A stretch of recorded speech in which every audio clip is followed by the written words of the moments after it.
بسم الله الرحمن الرحيم.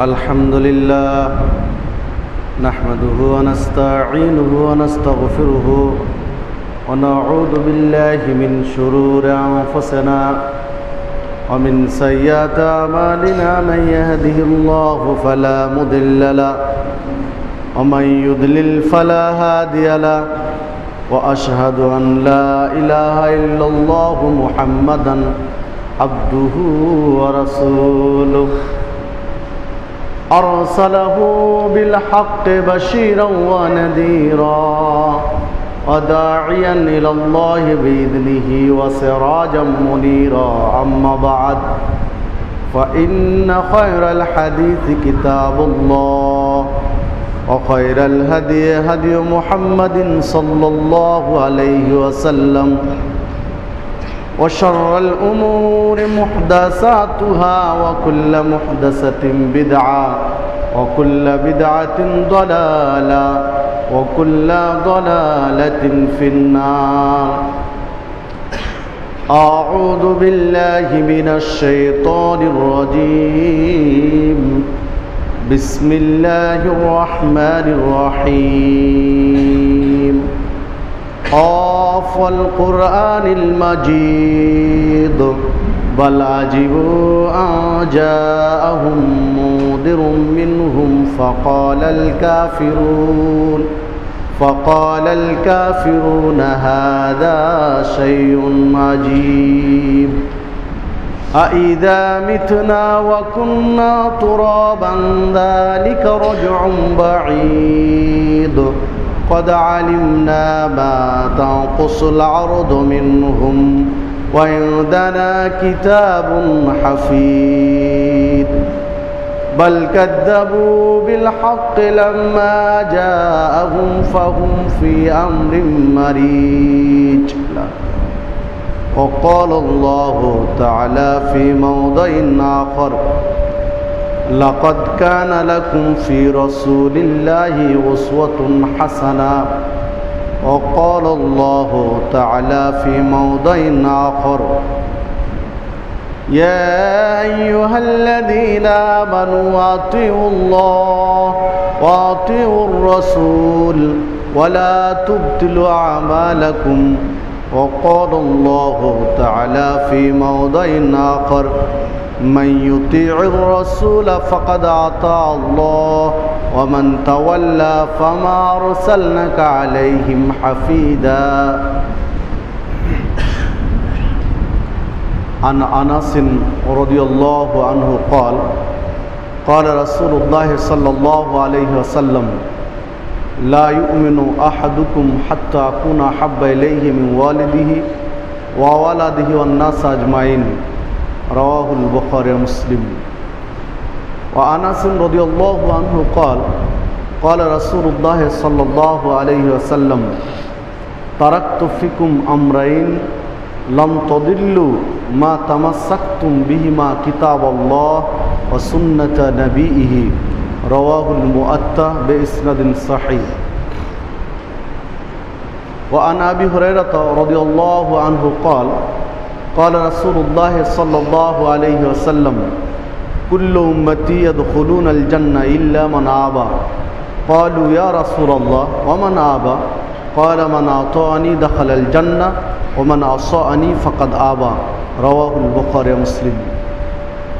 সম্মানিত জুমা জামাতের উপস্থিতি, সর্বাগ্রে সেই মহান রব্বুল আলামিনের কৃতজ্ঞতা প্রকাশ করি যার অশেষ অনুগ্রহে সুস্থ শরীরে জুমার সালাতের জন্য মসজিদে সমবেত হতে পেরেছি, তাই বলি আলহামদুলিল্লাহ। অতঃপর দরুদ ও সালাম বর্ষিত হোক সর্বকালের সর্বশ্রেষ্ঠ মহামানব সৈয়দুল মুরসালিন খাতামুন নবীন নবী মুহাম্মদুর রাসূলুল্লাহ সাল্লাল্লাহু আলাইহি ওয়াসাল্লামের প্রতি। আমি আমার আলোচনার শুরুতেই কোরআনুল কারীমের কয়েকটি আয়াত পেশ করেছি। রাসূলুল্লাহ সাল্লাল্লাহু আলাইহি ওয়াসাল্লামের মুখনিসৃত বাণীর মধ্য হতে কয়েকটি হাদিস উল্লেখ করেছি। এর আলোকে আজকের জুমায় আলোচনার বিষয় আল ইতিসাম বিল কিতাব ও সুন্নাহ, তথা কুরআন এবং সুন্নাহকে আঁকড়িয়ে ধরার গুরুত্ব। কুরআন এবং সহিহ সুন্নাহকে আঁকড়িয়ে ধরার গুরুত্ব, এর উপরে কোরআনুল কারীম এবং সহিহ হাদিসের প্রমাণ ভিত্তিক কিছু কথা বলে আজকের আলোচনার ইতি টানব ইনশাআল্লাহ। ওমা তৌফিকে ইল্লা বিল্লাহ আলাইহি তাওয়াক্কালতু ইলাইহি উনীব। আল ইতিসাম মানে হলো আঁকড়িয়ে ধরা, শক্ত করে ধরা, মজবুত করে ধরা। আর আল ইতিসাম বিল কিতাব ও সুন্নাহ এর অর্থ হচ্ছে কিতাব এবং সুন্নাহকে, কুরআন এবং সহিহ হাদিসকে শক্ত করে মজবুতভাবে আঁকড়িয়ে ধরা, এমনভাবে আঁকড়িয়ে ধরা যে কোনোভাবেই যেন ছুটে না যায়, কোনোভাবেই যেন এটি ফসকে না যায়, খুলে না যায়, এই বাঁধন যেন কোনোভাবেই খুলতে না পারে। এইভাবে আঁকড়িয়ে ধরার নামকে বলা আল ইতিসাম। এই শক্ত করে ধরার নাম হচ্ছে আল ইতিসাম। তো কোরআন এবং সুন্নাহকে একজন মুসলিম এতই শক্ত করে আঁকড়িয়ে ধরবেন যে কোনো ক্রমেই কেউ খুলতে পারবে না। প্রয়োজনে তার জীবন চলে যাবে, নিজের জীবন দিয়ে দিবেন, কিন্তু কোরআন সুন্নাহর এই বাঁধনকে ছিন্ন করতে পারবেন না। এটা হচ্ছে আল ইতিসাম বিল কিতাব ওয়াস সুন্নাহ। যে শিরোনামটি নিয়ে এসেছেন আল খতিব আত-তাবরিজি, মেশকাতের শুরুতেই শিরোনাম নিয়ে এসেছেন বাবুল ইতিসাম বিল কিতাব ওয়াস সুন্নাহ দিয়ে আলোচনাগুলো তুলে ধরেছেন তিনি সেখানে। সম্মানিত উপস্থিতি, দেখুন কোরআন এবং সুন্নাহকে যে আঁকড়িয়ে ধরতে হবে তা আল্লাহ রাব্বুল আলামিন বলছেন, রাসূল মুহাম্মদ সাল্লাল্লাহু আলাইহি সাল্লাম একই কথা বলছেন। বিদায় হজ্জের ভাষণে লক্ষাধিক সাহাবীকে সামনে রেখে রাসূলুল্লাহ সাল্লাল্লাহু আলাইহি সাল্লাম জীবনের শেষ পর্যায়ের যে নসিহতগুলো বলছিলেন তার মধ্যে তিনি বলছিলেন, আন আনাস রাদিয়াল্লাহু আনহু قال قال رسول الله صلى الله عليه وسلم। আনাস রাদিয়াল্লাহু আনহু বলছেন রাসূলুল্লাহ সাল্লাল্লাহু আলাইহি ওয়াসাল্লাম বলেছেন, তারাকতু ফিকুম আমরাইন, তোমাদের থেকে আমি বিদায় নিচ্ছি, তোমাদেরকে ছেড়ে চলে যাচ্ছি, তবে আমরাইন, দুইটি জিনিস তোমাদের কাছে রেখে যাচ্ছি। তোমাদের মাঝে ছেড়ে যাচ্ছি, রেখে যাচ্ছি তোমাদের জন্য দুইটি জিনিসকে। লান তাদিল্লু মা তামাসসাকতুম, এই দুইটি জিনিসকে কেউ যদি তামাসসাকতুম, ওই আল ইতিসাম থেকে আবার শব্দগুলো আসছে, শক্ত করে মজবুত করে আঁকড়িয়ে ধরো, শক্ত করে যদি এই দুইটি জিনিসকে আঁকড়িয়ে ধরো তাহলে লান তাদিল্লু, কখনোই তোমরা পথভ্রষ্ট হবে না। পৃথিবীর কোনো শক্তি নেই, কারো সাধ্য নেই তোমাদেরকে হক পথ থেকে বাতিলের পথে নিয়ে যেতে পারে, যদি এই রেখে যাওয়া দুইটি জিনিসকে আঁকড়ে ধরতে পারো। সেটি কি? বিল কিতাব, একটি হচ্ছে আল কোরআন তথা আল কিতাব, আর দ্বিতীয়টি হচ্ছে সুন্নাতা নবীহি, নবীর সুন্নাত। প্রথমটি হচ্ছে কিতাবুল্লাহ, আল্লাহর কিতাব তথা আল কোরআন, আর দ্বিতীয়টি হচ্ছে সুন্নাতা নবীহি, নবীর সুন্নাত তথা হাদিস। এই দুইটিকে যদি তোমরা আঁকড়ে ধরে থাকতে পারো, লান তাদিল্লু, কেউ তোমাদেরকে পথভ্রষ্ট করতে পারবে না। যে হাদিসটি মুয়াত্তা মালিকের মধ্যে এসেছে 3338 নম্বর হাদিস, একবিংশ শতাব্দীর যুগশ্রেষ্ঠ মুহাক্কিক শেখ নাসিরউদ্দিন আলবানী হাদিসটিকে হাসান বলে উল্লেখ করেছেন। তাহলে দেখুন, এই দুইটি জিনিসকে যদি আঁকড়ে ধরে থাকতে পারি কোনো মুসলিম, তাহলে তিনি নিঃসন্দেহে জান্নাতে যাবে, কেউ তাকে জাহান্নামের পথে নিয়ে যেতে পারবে না। তবে শর্ত হলে দুইটি জিনিসকে আঁকড়ে ধরে থাকতে হবে, কোনোভাবেই যেন এই বাঁধন খুলে না যায়। দেখুন, রাসূলুল্লাহ সাল্লাল্লাহু আলাইহি ওয়াসাল্লাম যেমন বলছেন, ঠিক আল্লাহ রাব্বুল আলামিন অন্যভাবে একই রকম বলছেন। এখানে আর একটা প্রসঙ্গ বলে রাখি যে রাসূলুল্লাহ সাল্লাল্লাহু আলাইহি ওয়াসাল্লাম বলছেন যে কিতাবুল্লাহ, আল্লাহর কিতাবকে আঁকড়ে ধরো, আর সুন্নাতা নাবিহি, তার নবীর সুন্নাতকে আঁকড়ে ধরো তথা হাদিস আঁকড়ে ধরো। এক প্রকারের মুসলিম বা কিছু ব্যক্তি তারা এখান থেকে আবার আলোচনা তুলছেন যে সুন্নাতকে আঁকড়ে ধরতে বলেছেন, হাদিস আঁকড়ে ধরতে বলেছেন, সহিহ হাদিসের প্রসঙ্গগুলো তোমরা কেন নিয়ে আসছো? কোরআন এবং সহিহ হাদিসকে আঁকড়ে ধরো, সহিহ হাদিসের কথা কি আছে এখানে? কোরআন আর সুন্নাহকে আঁকড়ে ধরতে বলেছেন, কোরআন আর হাদিসকে আঁকড়ে ধরো, সহিহ হাদিস কেন নিয়ে আসছো তোমরা? তাহলে তোমরা তো ফিতনা সৃষ্টি করছো সমাজে। সহিহ শব্দ কেন যোগ করলে? রাসূল কি সহিহ বলেছেন? কি জবাব দিবেন? এই জবাব আমার মুখ থেকে নয়, চলুন রাসূলের মুখ থেকে নেই, তিনি কি বলেছেন।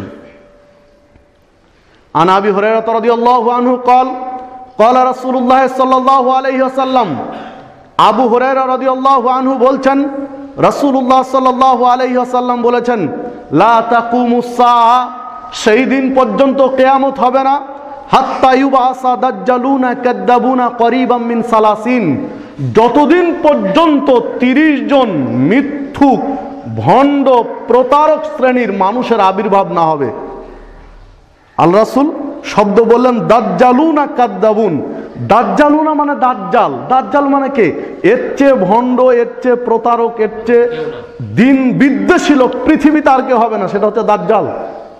দাজ্জাল এতই বদ, ইসলামের জন্য এতই বড় শত্রু, রাসূলুল্লাহ সাল্লাল্লাহু আলাইহি ওয়াসাল্লাম প্রতিদিন সালাতে দাজ্জালের কাছ থেকে হেফাজত চাইতেন, আল্লাহর কাছে চাইতেন যে আল্লাহ তুমি দাজ্জালের ফিতনা থেকে আমাকে বাঁচাও, চাইতেন। মানে এত প্রতারক ইসলামের জন্য।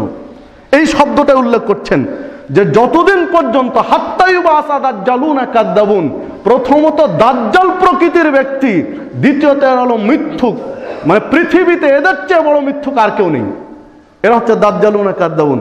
তো এই 30 জন মিথ্যুক ভণ্ড লোকের আবির্ভাব যতদিন পৃথিবীতে না হবে ততদিন পর্যন্ত কিয়ামত হবে না, আল্লাহ রাসূল সাল্লাল্লাহু আলাইহি ওয়াসাল্লাম বলছেন। তো এই ভণ্ড প্রতারকদের পরিচয় কি হবে? কি দিয়ে চেনা যাবে যে এরা ভণ্ড প্রতারক? 30 জনের মধ্যে এরা, আল্লাহ রাসূল বলছেন কুল্লুহুম ইয়াজউমু আন্নাহু রাসূলুল্লাহ, তারা প্রত্যেকেই দাবি করবে আমি আল্লাহর রাসূল। নাউযুবিল্লাহি মিন যালিক। এই ভণ্ডদের পরিচয় হলো, এই প্রতারকদের পরিচয় হলো, এই দাজ্জালদের পরিচয় হলো, এই পৃথিবীর মাটিতে তারা দাবি করবে যে আমি আল্লাহর রাসূল।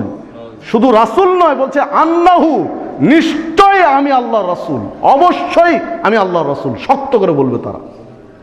আল্লাহ রাসূল বলছেন এরা হলো মিথ্যুক, এরা হলো ভণ্ড, এরা হলো প্রতারক। হাদিস সহিহ বুখারীর মধ্যে এসেছে 6309 নম্বর হাদিস। সম্মানিত উপস্থিতি, হাদিস যেহেতু সহিহ বুখারীর, উল্টিয়ে দেওয়ার কোনো সুযোগ নেই, কারো সুঁচ ঢুকানোর কোনো রাস্তা এখানে নেই। তাহলে দেখুন, আল্লাহ রাব্বুল আলামিনের বাণীকে বলা হয় কালামুল্লাহ, আল্লাহর কালাম তথা আল কুরআন, আর রাসূলের বাণী হলো কালামুর রাসূল তথা আল হাদিস।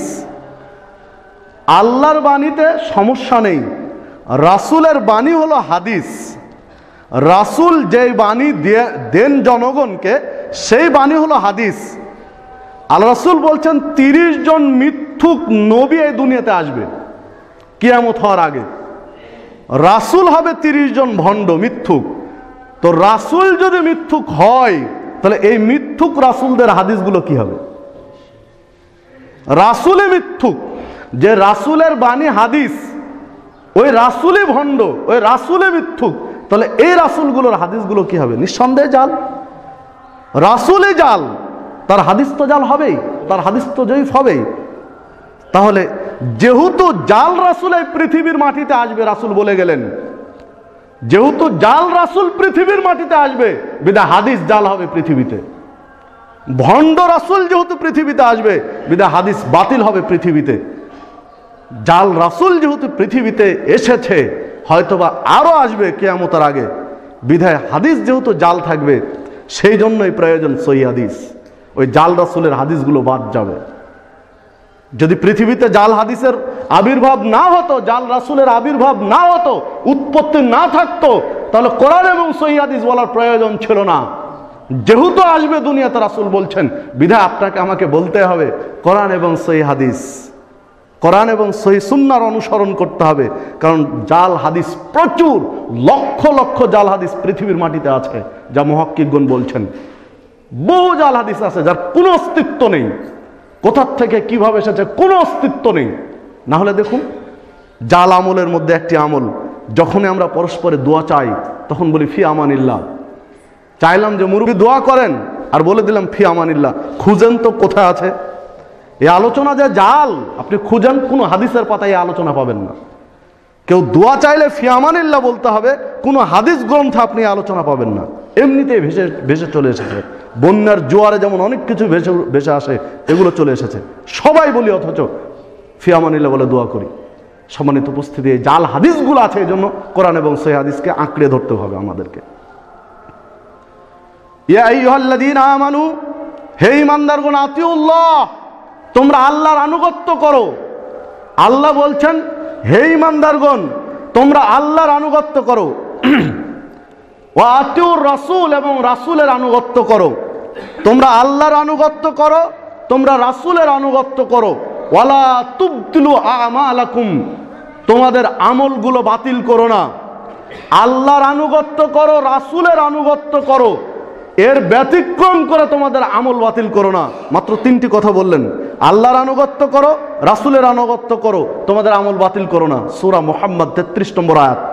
তাহলে আল্লাহ এবং রাসূলের আনুগত্যের বাহিরে যদি কোনো কাজ করি তাহলে আমল বাতিল। আল্লাহ বলতে চাইলেন, আল্লাহ এবং রাসূলের নিয়মের, বিধানের, পদ্ধতির বাহিরে কিছু করলে আমল বাতিল। এই জন্য বলছেন তোমাদের আমল বাতিল করো না। আল্লাহর আনুগত্য করো, রাসূলের আনুগত্য করো, আমল বাতিল করো না। মানে এর বাহিরে হলে আমল বাতিল। আপনার কাজ যতই ভালো হোক, আপনি বলতে পারেন, অনেক সময় বলি যে ঠিক আছে এটি হাদিসে নেই, কাজটি তো ভালো, খারাপ না, বললে সমস্যা কি? হাদিসে নেই ভালো কথা, কিন্তু কাজটি তো ভালো, খারাপ না, অসুবিধা কি? করলে সমস্যা কি? আপনার এই যুক্তি ধোপে টিকবে না। আপনার যুক্তির 4 পয়সা মূল্যায়ন ইসলাম করে না। কাজ যতই ভালো হোক, যদি কোরআন এবং সুন্নাহ পরিপন্থী হয়, দলিলের বাহিরে হয়, আপনার কাজের কোনো মূল্য নেই, আমল বাতিল।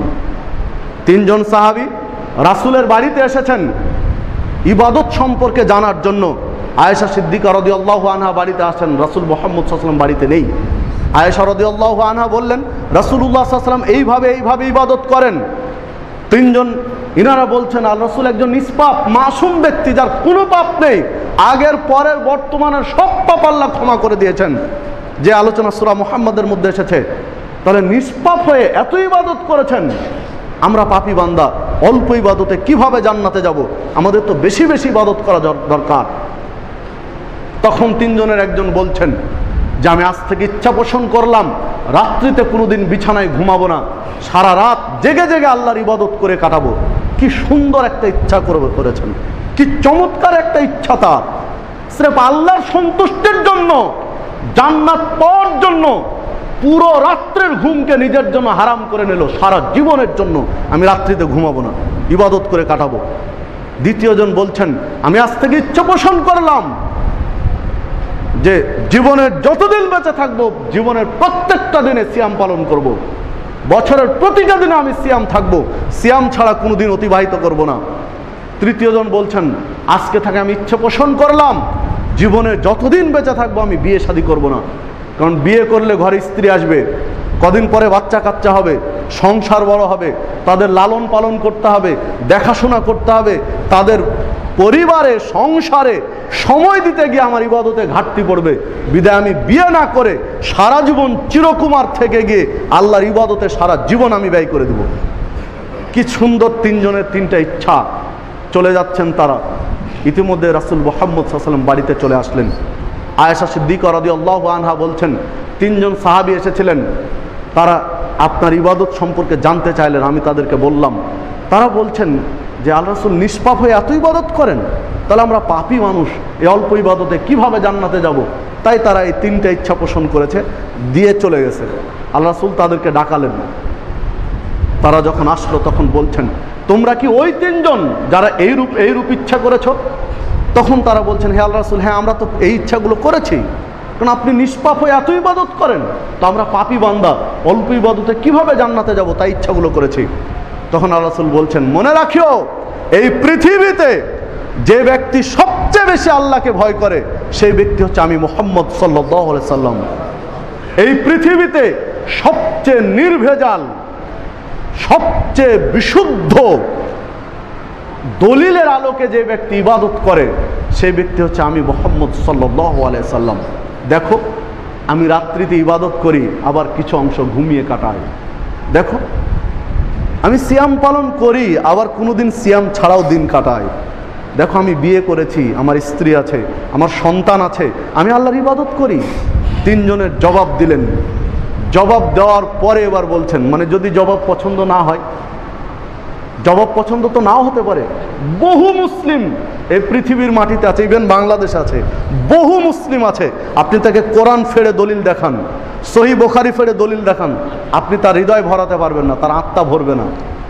আপনি চাক্ষুষ কোরআন সহিহ বুখারী বের করে দেখান, সহিহ মুসলিম বের করে দেখান, কোরআনের দলিল বের করে দেখান, আপনি তার সন্তুষ্টি পাবেন না, সম্মতি পাবেন না। আল্লাহ রাসূল সেই পরিস্থিতিতে ওই কথাটাই বলছেন। তাকে তো প্রমাণ দিলেন যে আমি দেখো আল্লাহকে সবচেয়ে বেশি ভয় করি, আমি সবচেয়ে নিরঙ্কুশ ইবাদত করি, নির্ভুল ইবাদত করি, আমি বিয়ে করেছি, আমার সন্তান আছে, আমি আল্লাহর ইবাদত করি, মানে তোমার ইচ্ছার মূল্য নেই। দেখো, আমি রাত্রে জেগে ইবাদত করি, আবার ঘুমাই, মানে তোমার এই ইচ্ছার মূল্য নেই। দেখো, আমি সিয়াম পালন করি, সিয়াম ছাড়াও থাকি। এটা বললেই তো যথেষ্ট ছিল, জবাব তো হয়ে গেছে। তারপরেও আবার বলছেন, কারণ জবাবে মন নাও ভরতে পারে। এবার বলছেন, ফামান রগেবা আন সুন্নাতি ফালাইসা মিন্নি, মনে রাখিও আমার সুন্নাতকে যদি অপূর্ণাঙ্গ মনে করো, আমার সুন্নাতকে তুচ্ছ ভাবো, আমার সুন্নাতে ঘাটতি আছে মনে করো, সুন্নাতে খামতি আছে মনে করো, আমার সুন্নাতের ব্যতিক্রম করো, ফালাইসা মিন্নি, তুমি আমার উম্মত নও, উম্মত থেকে খারিজ, তুমি বেরিয়ে যাবে। খোলেন সহিহ বুখারী 5063 নম্বর হাদিস। সম্মানিত উপস্থিতি, দেখুন ভালো করতে গিয়ে কি হলো, জাহান্নামে চলে গেল। যদি ওই তিনজন সাহাবী ওই পথ থেকে তওবা করে ফিরে না আসেন, তাহলে তাদের জান্নাতে যাওয়ার সুযোগ আর নেই। উম্মত থেকে আল্লাহ রাসূল বের করে দিয়েছেন। বিধায় কেউ বলতে পারি না যে ঠিক আছে এটি হাদিসে নেই, কোরআনে নেই, কাজটি তো ভালো করলে অসুবিধা কি, এই যুক্তি খাড়া করলাম মানে কাল কিয়ামতের মাঠে আল্লাহ রাসূল উম্মত বলেই স্বীকৃতি দিবেন না। আপনি বলবেন কোরআনে নেই, হাদিসে নেই, তাতে কি যায় আসে, কাজটা ভালো করলে আপত্তি কি? আপনি যখনই কথা বললেন তখনই মনে রাখবেন, যদি এর উপরে এই কথার উপরে আপনার মৃত্যু হয় তো রাসূলুল্লাহ সাল্লাল্লাহু আলাইহি ওয়াসাল্লাম কাল কিয়ামতের মাঠে উম্মত হিসেবে আপনাকে পরিচয় দিবেন না, উম্মত হিসাবেই স্বীকৃতি দিবেন না। তাহলে আপনার জান্নাতের আর কোনো সুযোগ আছে, আশা আছে? কারণ রাসূলের যখন কোরআন নাজিল হয়েছে, ইসলামী বিধান এসেছে, তৎক্ষণাৎ এই পৃথিবীর সব ধর্ম বাতিল, সব বিধান বাতিল। একটি বিধান, একটি ধর্ম, সেটি হচ্ছে ইসলাম। সূরা মায়েদার শুরুতে আল্লাহ রাব্বুল আলামিন বলছেন, আল ইয়াউমা আকমালতু লাকুম দীনাকুম, আজকের দিন এই ইসলামকে পরিপূর্ণ করে দিলাম। ওয়া আতমামতু আলাইকুম নি'মাতি, আমার যে নিয়ামত, আমার যে অনুগ্রহ, আমার যে কৃপা, আমার যে দয়া, তা পরিপূর্ণ করে দিলাম মুসলিম জাতির জন্য। ওয়া রাদিতু লাকুমুল ইসলামা দীনান, এই পৃথিবীতে যত দিন, যত জীবন ব্যবস্থা, যত বিধান, যত তরিকা, যত ইজম, যত রসম রেওয়াজ, সবগুলোকে বাতিল করে রাজিত, আমি সন্তুষ্ট হলাম একটি বিধানের উপরে, একটি জীবন ব্যবস্থার উপরে, দিন হিসেবে, তার নাম হলো ইসলাম। আল্লাহ বলছেন। তো দেখুন, আল্লাহ রাব্বুল আলামিন ইসলাম ব্যতীত মুহাম্মদ সাল্লাল্লাহু আলাইহি ওয়াসাল্লামকে এই বিধান দেওয়ার পরে সবগুলো বাতিল করে দিয়েছেন। এখন আপনি যদি তাওরাতকে অক্ষরে অক্ষরে মেনে পালন করেন, ইনজিলকে বর্তমানে যদি অক্ষরে অক্ষরে পালন করেন, জুবুরকে অক্ষরে অক্ষরে পালন করেন, কাল কিয়ামতে মুক্তি পাওয়া যাবে না। তাওরাত, ইনজিল, জুবুরের প্রতি বিশ্বাস রাখতে হবে, ঈমান রাখতে হবে, কথা ঠিক, তবে আমলযোগ্য নয়, সেটা আমলের ক্ষেত্র নয়, আমল করার সুযোগ নেই। আমল করতে হবে কোরআনুল কারীম, ওগুলো রহিত হয়ে গেছে। বিধায় আপনি রাসূলের তরিকা ছেড়ে দিয়ে আরেকটা বিধান গ্রহণ করবেন, এই সুযোগ পৃথিবীতে কোনো মুসলমানের জন্য নেই। একটি মাত্র বিধান মেনে জান্নাতে যাওয়া সম্ভব, তার নাম হচ্ছে কোরআন এবং সুন্নাহ। রাসূলুল্লাহ সাল্লাল্লাহু আলাইহি সাল্লাম কোন একদিন বসে আছেন, পাশে বসে আছেন আবু বকর সিদ্দিক রাদিয়াল্লাহু আনহু, পাশে বসে আছেন উমারে ফারুক রাদিয়াল্লাহু আনহু।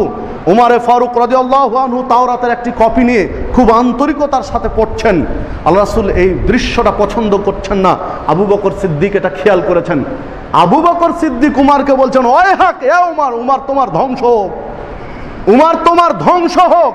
তুমি তাওরাত পড়ছো, তুমি রাসূলের চেহারার দিকে দেখো, তোমার এই কাজ, তোমার এই কর্ম তিনি পছন্দ করছেন না।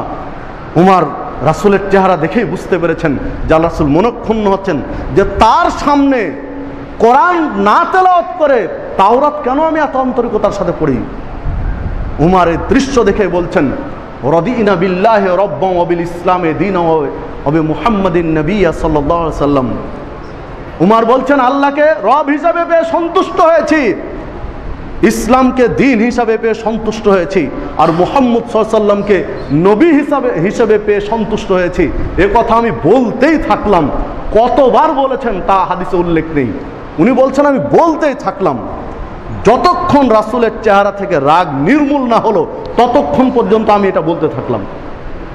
আল্লাহ রাসূল সাল্লাল্লাহু আলাইহি ওয়াসাল্লাম যখন স্বাভাবিক হলেন, রাগ দূর হলো চেহারা থেকে, তখন বলছেন, উমর রাদিয়াল্লাহু আনহুকে লক্ষ্য করে বলছেন, ও তাওরাত নাজিল হয়েছিল মুসা আলাইহিস সালামের উপরে, মুসা আলাইহিস সালামের উপরে তাওরাত এসেছিল। এবার আল্লাহ রাসূল বলছেন, লাউ বাদা আলাকুম মুসা, আজকে আমার সামনে তোমরা তাওরাত পড়ছো এত ভক্তি ভরে। তাওরাত তো বহু দূরের কথা, রাখো তাওরাত। তাওরাত যে নবীর উপরে এসেছিল, সেই নবী মুসা আলাইহিস সালাম যদি আজকে পৃথিবীতে প্রকাশিত হন, আবির্ভূত হন, আবারও দুনিয়াতে আসেন, লাউ বাদা আলাকুম মুসা ফাত্তাবাতুমুহু ওয়া তারাকতুমুনি, মুসা আলাইহিস সালাম দুনিয়াতে এসেছেন আর তোমরা যদি আমাকে ত্যাগ করে মুসা আলাইহিস সালামের অনুসরণ করো, তোমরা ভাবতে পারো যে উনি সিনিয়র নবী, ভাবতে পারো তিনি মুসা কালিমুল্লাহ, ভাবতে পারো যে মুসা আলাইহিস সালাম এক থাপ্পড় দিয়ে মালাকুল মউতকে অন্ধ করে ফিরিয়ে দিয়েছিলেন আল্লাহর কাছে জান কবজ করতে যখন এসেছিলেন প্রথমবার। তো বিভিন্নভাবে মুসা আলাইহিস সালাম সিনিয়রিটি রয়েছে তার, নবীদের মধ্যে একজন গুরুত্বপূর্ণ অন্যতম নবী। এই দিক লক্ষ্য রেখে যদি তোমরা মুসা আলাইহিস সালামকে অনুসরণ করো আর আমাকে ছেড়ে দাও, আমার ইত্তেবা বাদ দাও, লা দালালতুম আন সাওয়াইস সাবিল, তাহলে তোমরা সত্য পথ থেকে ভ্রষ্ট পথে চলে যাবে, জান্নাতের পথ থেকে জাহান্নামে চলে যাবে। দেখুন, আল্লাহ রাসূল বলতে চাইলেন যে দুনিয়াতে আমি আছি, মুসা আলাইহিস সালাম আছেন, একসাথে এট আ টাইম আমিও আছি, মুসা আলাইহিস সালামও আছে। কেউ যদি আমাকে বাদ দিয়ে মুসা আলাইহিস সালামের অনুসরণ করে তাহলে ও জাহান্নামের পথে চলে গেল, জান্নাতের পথ থেকে লাইনচ্যুত হয়ে জাহান্নামের পথে চলে গেল। এরপরে আরো শক্ত করে বলছেন, ওয়ালাউ কানা হাইয়ান, যদি মুসা আলাইহিস সালাম আবার জীবিত হন, ওয়াদরাকা নবুওয়াতি, আরে আমার নবুয়ত জিন্দেগিকে পান, লাত্তাবানি, তিনি আমারই ইত্তেবা করবেন, আমার অনুসরণ করতে বাধ্য হবেন। সুবহানাল্লাহ, আল্লাহু আকবার। তো মুসা আলাইহিস সালাম দুনিয়াতে আবার আসলে রাসূলের আনুগত্য করতে বাধ্য হবেন, তার তাওরাতের আনুগত্যের সুযোগ নেই। তিনি যে ধর্ম প্রচার করেছেন পৃথিবীর মাটিতে, সেই ধর্ম মেনে চলার সুযোগ মুসা আলাইহিস সালামের নেই, মানতে হবে মুহাম্মদ সাল্লাল্লাহু আলাইহি ওয়াসাল্লামের। যে হাদিসটি দারেমির মধ্যে এসেছে, 435 নম্বর হাদিস, শেখ আলবানী হাদিসকে সহিহ বলে উল্লেখ করেছেন। সম্মানিত উপস্থিতি, তাহলে দেখুন, মুসা আলাইহিস সালাম একজন নবী শুধু নয়, একজন সিনিয়র নবী, অন্যতম নবী, তার সুযোগ নেই রাসূলের আনুগত্য না করে অন্য কারো আনুগত্য করা একসাথে চলে আসলে। তাহলে এই পৃথিবীতে আপনি যার উদাহরণ দেন না কেন, এই পৃথিবীর সবচেয়ে বড় ইমামের অনুসরণ করেন, সবচেয়ে বড় পীরের অনুসরণ করেন, গাউস কুতুবের অনুসরণ করেন, মুজাদ্দিদের অনুসরণ করেন, আর কারো অনুসরণ করেন, সুযোগ আছে? কোনো সুযোগ নেই। মুসা আলাইহিস সালাম নিজে নবী হয়ে সুযোগ নেয় তার তাওরাতের আনুগত্য করার, আপনারটার কোথায়? যে হন না কেন, যত বড় আলেম হন না কেন, যত বড় পণ্ডিত হন না কেন, যত পীর হন না কেন, যাই হোক না কেন, ইমামে আজম, ইমাম আলা, ওস্তাদ, সুগরা, কুবরা, যাই হোক না কেন, কোনো সুযোগ নেই। একজন মাত্র ব্যক্তিকে অনুসরণ করতে হবে, তিনি হচ্ছেন মুহাম্মদুর রাসূলুল্লাহ সাল্লাল্লাহু আলাইহি ওয়াসাল্লাম। এই জন্য আল্লাহ রাব্বুল আলামিন সূরা আহজাব 21 নম্বর আয়াতে বলছেন, লাকাদ কানা লাকুম ফি রাসূলিল্লাহি উসওয়াতুন হাসানা, তোমাদের জন্য সর্বোত্তম আদর্শ নিহিত রয়েছে, উসওয়ায়ে হাসানা রয়েছে রাসূলুল্লাহ সাল্লাল্লাহু আলাইহি সাল্লামের মধ্যে। রাসূলুল্লাহ সাল্লাল্লাহু আলাইহি সাল্লাম আমাদের জন্য উসওয়ায়ে হাসানা। আল রাসূলকে ত্যাগ করে আপনি কার পিছনে ছুটেন, কার অনুসরণ করেন? কোন ইমামের, কোন ওস্তাদের, কোন পীরের, কোন গাউস কুতুবের, কার পিছনে ছুটছেন? মুসা আলাইহিস সালামের সুযোগ নেই, তার সুযোগ আছে আপনি যার অনুসরণ করেন। সম্মানিত উপস্থিতি, যে কথা বলছিলাম, দেখুন সাহাবীগণ রাসূলুল্লাহ সাল্লাল্লাহু আলাইহি ওয়াসাল্লামকে অনুসরণ করেছেন, ভাবতে অবাক লাগে, আশ্চর্য লাগে তারা কিভাবে ফলো করেছেন। কিবলা পরিবর্তনের যে ঘটনা পড়তে গিয়ে অবাক লাগে যে তারা রাসূলকে কিভাবে অনুসরণ করেছেন, আর আমরা কি করি? আল্লাহ রাসূল মক্কা থেকে মদিনায় হিজরত করে গেছেন, আল্লাহ রাব্বুল আলামিনের নির্দেশ, এখন কাবা কিবলা হচ্ছে বাইতুল মুকাদ্দাস, বাইতুল মুকাদ্দাসের দিকে মুখ করে সালাত আদায় করো। 17 মাস যাবত রাসূল সাল্লাল্লাহু আলাইহি ওয়াসাল্লাম বাইতুল মুকাদ্দাসকে সামনে রেখে সালাত আদায় করছেন, কিন্তু তার মনের চাহুনি, আকুতি যে কিবলা কাবা হোক, কারণ কাবা কিবলা হচ্ছে মিল্লাত আবিকুমের, মিল্লাতের যিনি পিতা, যাকে বলা হয় আবুল আম্বিয়া, নবীদের পিতা যাকে বলা হয়, ইব্রাহিম আলাইহিস সালামের স্মৃতি বিজড়িত কাবা, তিনি চাচ্ছেন কাবা কিবলা কখন হবে। মাঝে মাঝে আকাশের দিকে তাকাতেন যে এই বুঝি আল্লাহ ওহী নাজিল করে জানাবেন যে তোমার কিবলা এখন কাবা। কিন্তু আল্লাহর নির্দেশ বাইতুল মুকাদ্দাস, সেদিকে সালাত আদায় করছেন। ফজরে অথবা আসরে, হাদিসের ভাষ্য অনুযায়ী দুটাই রেওয়ায়েত, ফজরে অথবা আসরে আল্লাহ রাব্বুল আলামিন নির্দেশ দিলেন যে এখন থেকে তোমার কিবলা কাবা, আর বাইতুল মুকাদ্দাস নেই। আল্লাহ রাসূল শুরু করলেন, কাবা ঘরের দিকে মুখ রেখে সালাত আদায় করলেন। একজন সাহাবী সালাত শেষ করে মসজিদ থেকে বেরিয়ে চলে যাচ্ছেন তার বাড়িতে বা তার কাজে বা যে কোনো জায়গায়, পাড়ার ভিতর দিয়ে হেঁটে যাচ্ছেন, তো পার্শ্ববর্তী মসজিদে গিয়ে দেখেন সালাত চলছে। তিনি মসজিদের পা দিয়ে যাচ্ছেন, তখন সালাত চলছে। তো যখন ওখানে সালাত চলছে, মুসল্লিরা বাইতুল মুকাদ্দাসকে কিবলা সামনে রেখে সালাত আদায় করছে, কারণ এটা তো এখনো প্রচার হয়নি। কেবলই এই ওয়াক্তেই আল্লাহ রাসূলের কাছে বিধান নাজিল হয়েছে, এখনো তো কোথাও প্রচার হয়নি। শুধু মসজিদের মুসল্লিরাই জানলো যে কিবলা এখন কাবা, শুধু ইনারাই জানেন, আর কেউ জানেন না, কোথাও প্রকাশ হয়নি। বিধায় ওনারা বাইতুল মুকাদ্দাসে সালাত আদায় করছেন। উনি গিয়ে দেখলেন যে বাইতুল মুকাদ্দাসে সালাত চলছে, চলন্ত সালাত। কি করবেন এখন? তার মেমোরিতে স্মরণ হচ্ছে যে আল্লাহ রাসূল বলেছেন, বাল্লিগু আন্নি ওয়ালাউ আয়া, আমার পক্ষ থেকে একটি বিধানও যদি তোমার জানা থাকে, নিশ্চিত যদি জানো যে এটা হক বিধান, তাহলে বাল্লিগু, তুমি প্রচার করো, গোপন করার সুযোগ নেই, প্রকাশ করে দাও। যার কারণে তিনি মসজিদের পাশে দাঁড়ালেন। মসজিদের পাশে দাঁড়িয়ে বলছেন, আল্লাহ রাব্বুল আলামিনকে সাক্ষী রেখে বলছি, আল্লাহ রাব্বুল আলামিনকে সাক্ষী রেখে বলছি, এই মাত্র আমি রাসূল সাল্লাল্লাহু আলাইহি ওয়াসাল্লামের সাথে কাবাকে সামনে রেখে কিবলা রেখে সালাত আদায় করে আসলাম। যখন তিনি এ কথা বলছেন, তখন মসজিদের ইমাম এবং মুসল্লি রুকুর অবস্থায় আছেন। হাদিসের ভাষায় যে তখন ইমাম এবং মুসল্লি রুকু অবস্থাতে আছেন। যখন রুকু অবস্থাতে, তখন তিনি দেখে বলছেন যে আল্লাহকে সাক্ষী রেখে বলছি, এইমাত্র রাসূলের সাথে আমরা কাবাকে কিবলা রেখে সালাত আদায় করলাম, এখন কিবলা কাবা। বলে দিলেন, তিনি জানা ছিল, প্রচার করে দিলেন। সাহাবী বর্ণনাকারী তিনি বলছেন যে আশ্চর্য যে আমার বলার সাথে সাথে রুকু অবস্থায় ইমাম বাইতুল মুকাদ্দাস থেকে কাবার দিকে ঘুরে গেলেন, সাথে সাথে সকল মুসল্লি বাইতুল মুকাদ্দাস থেকে কাবার দিকে ঘুরে গেলেন। সুবহানাল্লাহ, আল্লাহু আকবার। চাক্ষুষ কোরআন এবং হাদিস দেখানোর পরে আপনার আমার অনুভূতি জাগে না, কারণ এটা আমার হুজুরে বলেনি, আমার ওস্তাদ শিখায়নি, আমার মাযহাবে নেই, আমার ইমাম বলেনি ইত্যাদি। এই জন্য হাদিস দেখার পরেও মানতে চায় না। সাহাবী শুধু বলেছেন যে কিবলা এখন কাবা, আল্লাহর রাসূলের সাথে সালাত আদায় করে আসলাম। বলার সাথে সাথে হ্যাঁ বলতে পারি যে প্রথম কাতারের ইমামের সামনে যে মুসল্লিগণ আছে, তিনারা ইমামকে ঘোরা দেখে ঘুরেছেন, কিন্তু যে লোকটা পিছনে আছে, সবচেয়ে শেষের কাতারে আছে, ও তার ইমামকে দেখতে পাচ্ছে না ইমাম ঘুরলো কিনা, আছে তো রুকুতে। তাহলে কেন ঘুরলেন? কারণ রাসূল ঘুরেছেন, শোনার সাথে সাথে ঘুরে গেলেন। সব সাহাবীদের একই চেতনা, একই মানসিকতা যে রাসূলের বিধান মানে কি আমরা সবাই ঘুরে যাব। ওই অপেক্ষা মানে ঘুরতে বাধ্য, রাসূলের বিধান মানতে বাধ্য। যদি রাসূলের বিধানই না মানবা, তুমি আবার কিসের মুসলিম? তুমি কোন মুসলিম, কোন ক্যাটাগরির মুসলিম যে রাসূলের বিধান মানবে না? মানে পিছনের মুসল্লির এই মানসিকতা নেই যে সামনের ইমাম ঘুরবে কিনা জানি না, তাহলে আমি ঘুরবো কিনা, আমি থাকি ইমামের অনুসরণ করি, যেহেতু ইমামকে নিয়োগ করেছে অনুসরণের জন্য, তো ইমাম যদি না ঘুরে এ অপেক্ষা করেনি। মানে তিনিও জানেন মানে ইমাম ঘুরবেন না, মানে ইমাম ঘুরতে বাধ্য, তারও এই মানসিকতা। আর ইমামেরও মানসিকতা যে মুসল্লি তো ঘুরতে বাধ্য, কেউ কারো অপেক্ষা করছে না, শোনার সাথে সাথে হাদিসটা মেনে নিলেন। যদি আপনি আমি হতাম তাহলে অনেক প্রসঙ্গ আমাদের কাছে চলে আসতো। হয় ভাবতাম যে সালাতটা শেষ করি, পরবর্তী সালাত থেকে আমরা কাবাকে কিবলা ধরে নেব, এমনটা হয়তো ভাবতাম। আর না হলে অন্তত এটা ভাবতাম যে রুকু থেকে দাঁড়াই দিয়ে ঘুরে যাব।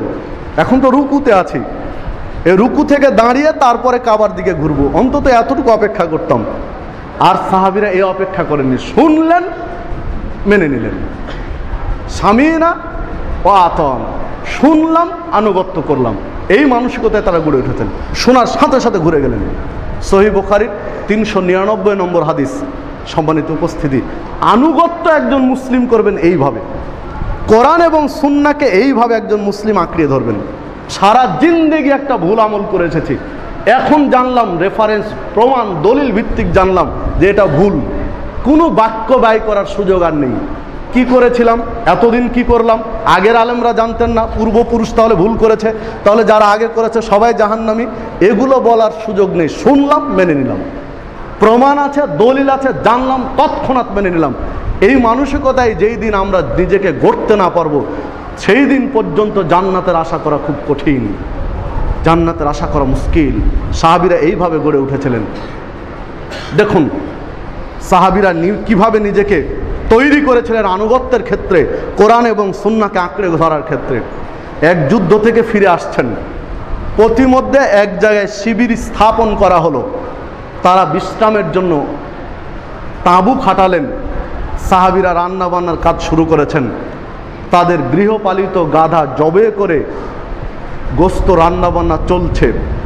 বর্ণনাকারী রাবি বলছেন যে পাতিলে টকবক করে গোস্ত ফুটছে, গাধা নিজ হাতে জবে করেছি, গোস্ত রেডি করেছি, রান্না চলছে, এমন অবস্থায় যে টকবক করে ফুটছে, কেবল নামাবে চুলো থেকে, খাওয়া শুরু করব। এখন নামাবো আর খাওয়া শুরু করব, এই পর্যায়ে আমরা আছি। সবাই আমরা ক্ষুধার্ত, ক্ষুধায় কাতর হয়ে আছি দীর্ঘ ভ্রমণের কারণে। ইতিমধ্যে আল্লাহ রাসূল সাল্লাল্লাহু আলাইহি ওয়াসাল্লাম মেসেজ পাঠিয়ে দিলেন যে গৃহপালিত গাধার গোস্ত খাওয়া হারাম।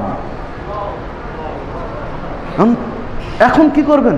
সাহাবীরা পেটে ক্ষুধায় চোঁচো করছে, ক্ষুধার তীব্র যন্ত্রণা নিয়ে কাতর সাহাবীরা।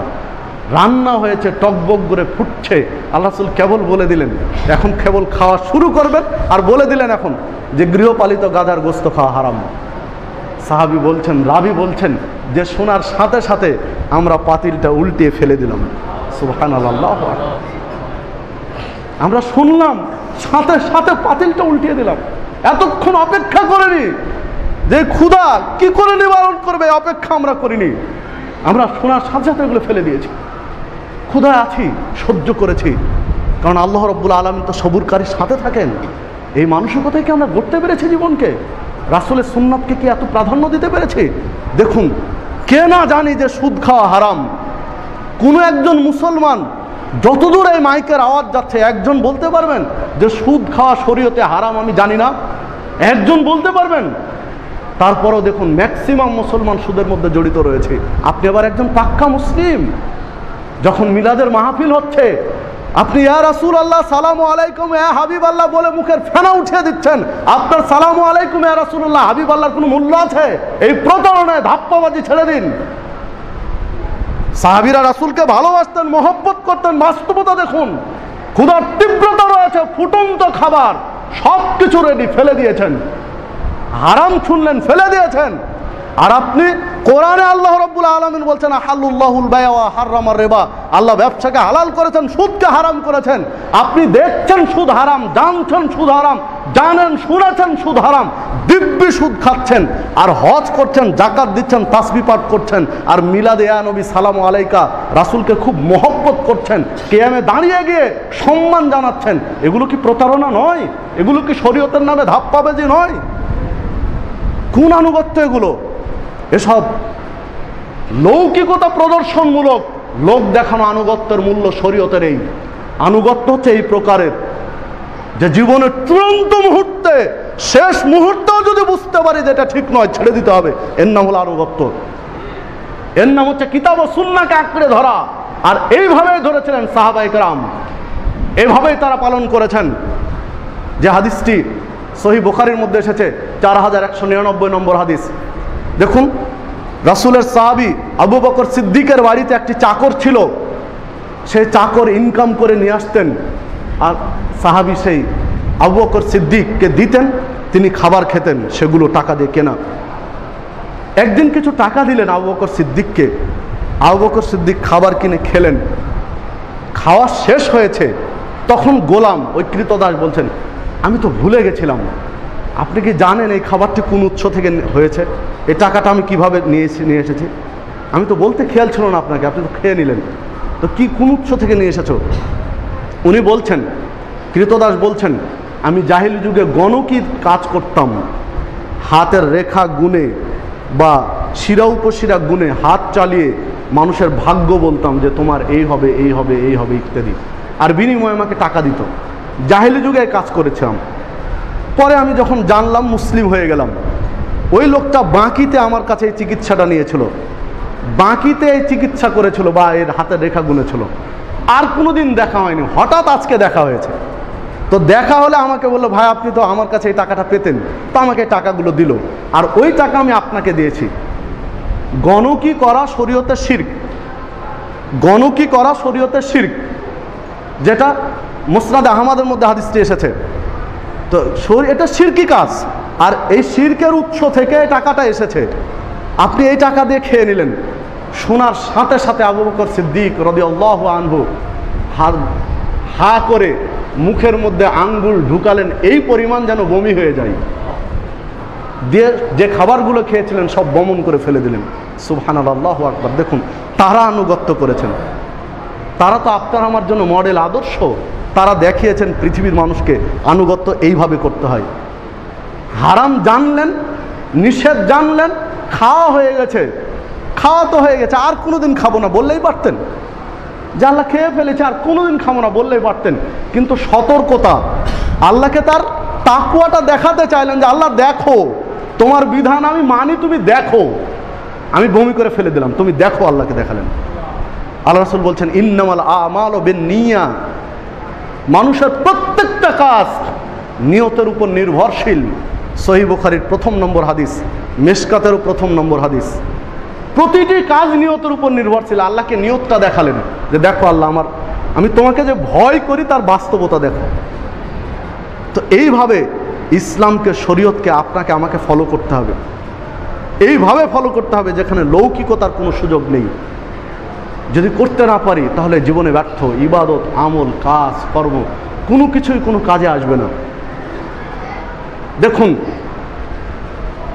আনাস রাদিয়াল্লাহু আনহু قال قال رسول الله صلى الله عليه وسلم, আনাস রাদিয়াল্লাহু আনহু বলছেন, রাসূলুল্লাহ সাল্লাল্লাহু আলাইহি ওয়াসাল্লাম বলেছেন, লা ইউমিনু আহাদুকুম, তোমাদের কেউ ততদিন পর্যন্ত মুমিন হতে পারবে না, পরিপূর্ণ ঈমানদার হতে পারবে না, যতদিন পর্যন্ত লা ইউমিনু আহাদুকুম হাত্তা আকুনা হাব্বা ইলাইহি মিন ওয়ালিদিহি ওয়া ওয়ালাদিহি ওয়ান নাস আজমাইন, যতদিন পর্যন্ত তার সন্তান সন্ততি, পিতামাতা, এমনকি পৃথিবীতে যা কিছু রয়েছে সবচেয়ে বেশি আমি মুহাম্মদ সাল্লাল্লাহু আলাইহি ওয়াসাল্লামকে ভালো না বাসতে পারবে, রাসূলকে যতদিন সবচেয়ে বেশি ভালোবাসতে না পারবো, ততদিন পর্যন্ত আপনি আমি পরিপূর্ণ ঈমানদার হতে পারবো না, আল্লাহ রাসূল বলছেন।